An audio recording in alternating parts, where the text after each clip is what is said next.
What happened to Aaron Rodgers last night was terrible. It was just the worst to watch.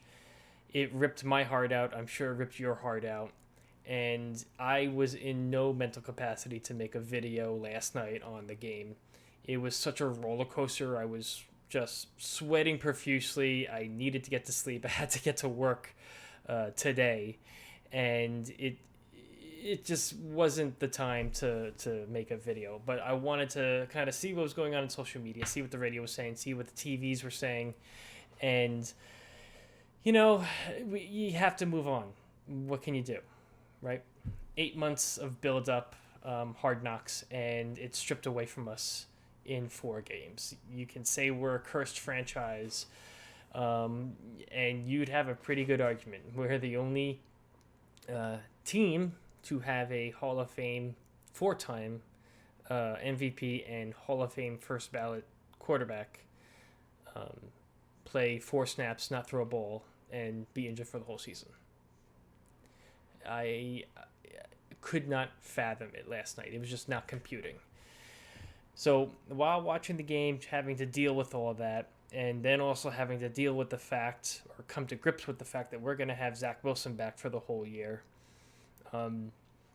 Zach and Nathaniel Hackett responded. And, kudos to Nathaniel Hackett. He had a whole game plan for 2 weeks built up for Aaron Rodgers. And in 4 plays, that gets tossed out the window. You have Zach Wilson coming in cold off the bench, not expecting to play, and all of a sudden he's thrown right back to the Wolves. And it was shaky, certainly shaky, but it was also shaky for Nathaniel Hackett. He's got to, earn his paycheck now.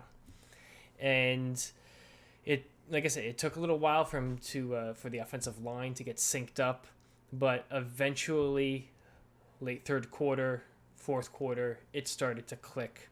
The defense was able to force. At that point, I think Whitehead already had his first interception, his first 2 interceptions. Sorry, Whitehead gets his 3rd pick. We score a touchdown off that circus catch by Garrett Wilson. That TV call was by Joe Buck was insane. And then the fumble, and then another 3 points. So 10 points real quick in the fourth quarter to take the lead there.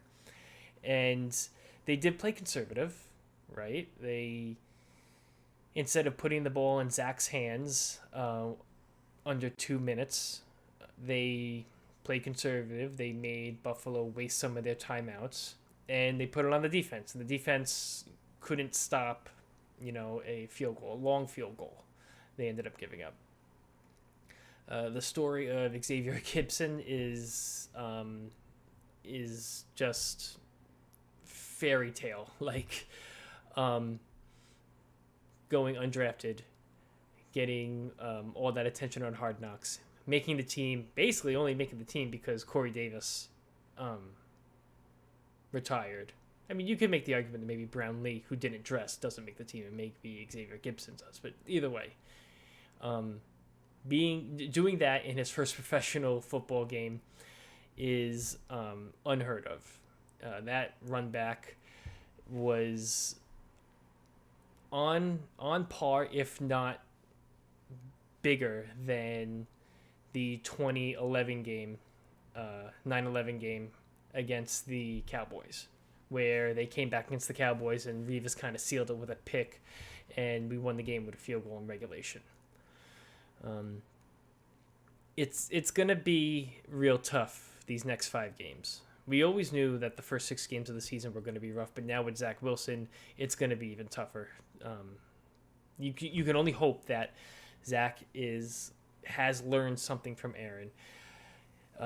Aaron's not going to be on the sideline. You're not going to have a veteran player who's in a walking boot on the sideline, but he'll be in the stadium. Maybe he's in a booth. Maybe he's got a headset on. Maybe he's talking to Zach between every series, which I hope is the case. I hope he becomes kind of a quarterback coach for Zach Wilson. We saw how good Zach Wilson was in his rookie year when John Beck came in, and his play kind of turned around. We all remember that Tampa Bay game where, they should have won, but he played phenomenal in that game in his rookie year.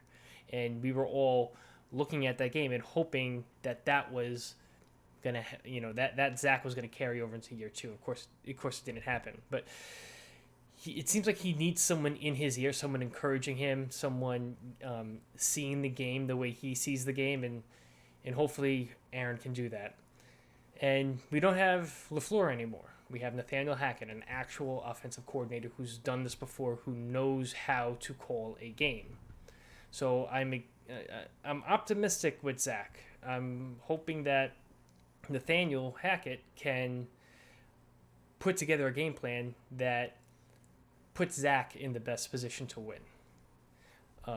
He was able to get the most out of Zach last night after, like I said, he was thrown to the wolves.